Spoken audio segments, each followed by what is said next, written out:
In part 2, we uncovered that Elena's ex-partner wasn't just violent. He may have been tied to multiple cold cases, stretching back over a decade. The police, it seemed, had buried evidence to protect him.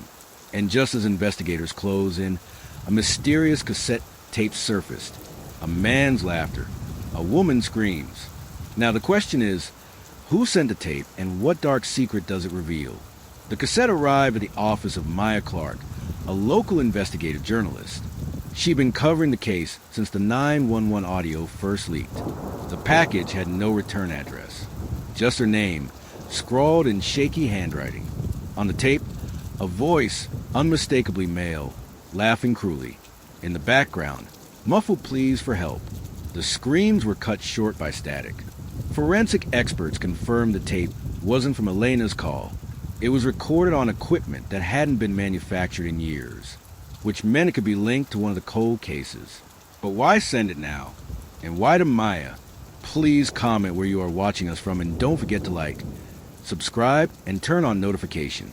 Determined, Maya cross-referenced the tape with the cold case files. Something stood out. The voice on the tape matched descriptions from 2 different victims, families, women who had vanished years apart. Both had reported harassment before they disappeared. Both had filed police complaints handled by Officer Delaney.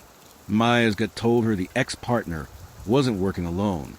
The laughter on the tape wasn't his. It was someone else's.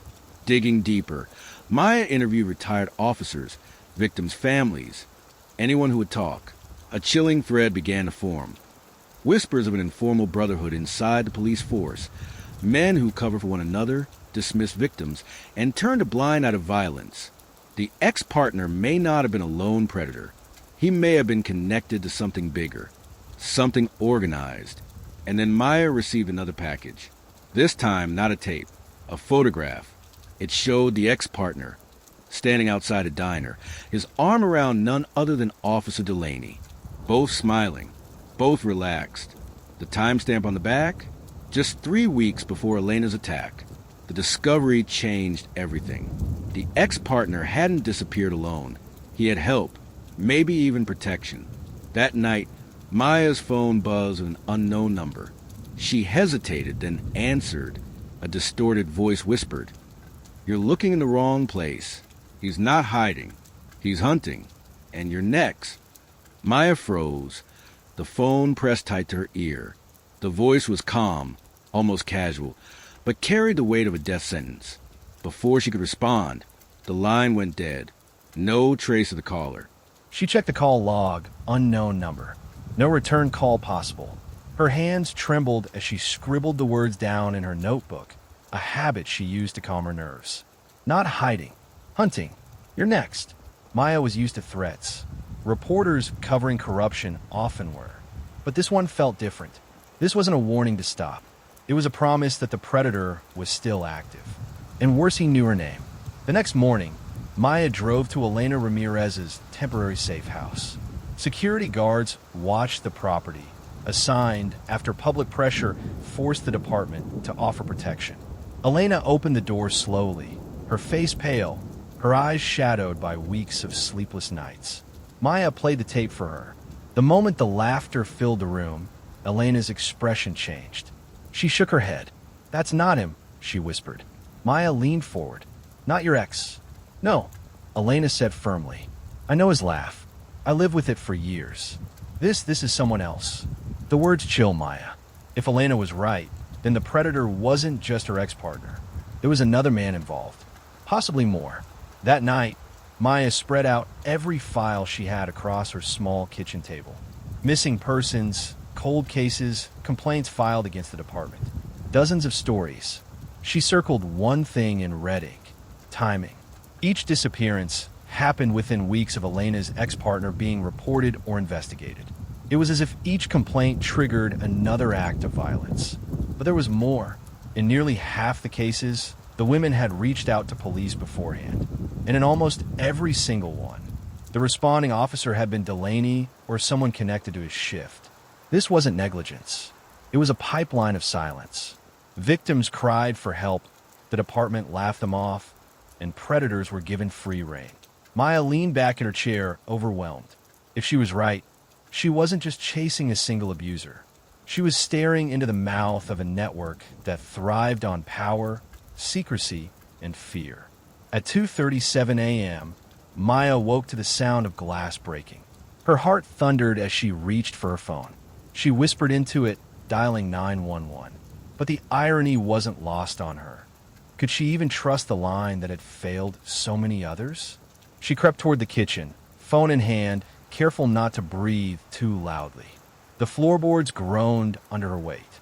In the faint glow of the moonlight, she saw the back door swinging open. A shard of broken glass glittered on the floor, and then a shadow moved. Maya ducked behind the counter, every muscle in her body taut. Whoever it was, they were inside her home. A deep voice spoke softly, almost conversationally. "Maya, you shouldn't be digging into things you don't understand." Her pulse spiked. It wasn't the ex-partner's voice. It wasn't Delaney's. This was someone new. She pressed the phone to her lips, whispering her address into the 911 line. But the voice on the other end said something that froze her blood. "Oh, we know. Help is on the way." And then the line clicked dead. Maya had seconds. She grabbed her recorder, shoving it into her bag, and slipped out the front door barefoot, sprinting across the lawn. Headlights flashed in the distance, a car pulling into her street. Police? Or something worse? She didn't wait to find out. She cut across a neighbor's yard, vaulted a fence, and didn't stop running until she reached the old train station, abandoned for years. Only when she was hidden in the shadows did she finally catch her breath. Her phone buzzed again. A new message. It was a photo. Her kitchen table, the file she'd left spread across it, now gone. And scrawled across the empty tabletop in red marker were 3 words. "We were here." Shaken, Maya knew she couldn't go back home. She drove to the newsroom, locking herself inside. There, she studied the photograph again. Something in the background caught her eye, a reflection in the window. A man's silhouette, tall, broad-shouldered, holding something that looked like a police radio. It wasn't just a break-in. It was a message. Whoever these men were, they were watching her every move. And they had access to police equipment, which meant the conspiracy was even deeper than she thought. By sunrise, Maya had made her decision. She couldn't trust local law enforcement.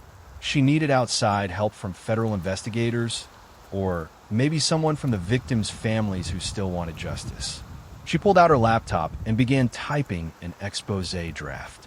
But before she could finish, a new email arrived in her inbox. No subject line, no sender, just an attachment, a video file. She clicked play. The footage showed a woman tied to a chair in a dark room. She was alive, shaking, terrified but alive. And then a familiar voice off camera said, "You want the truth, Maya? Come find her." In part 3, Maya follows the trail of the video. But is she walking into a rescue or a trap? Please like, comment, subscribe, and turn on notification. Thanks for watching.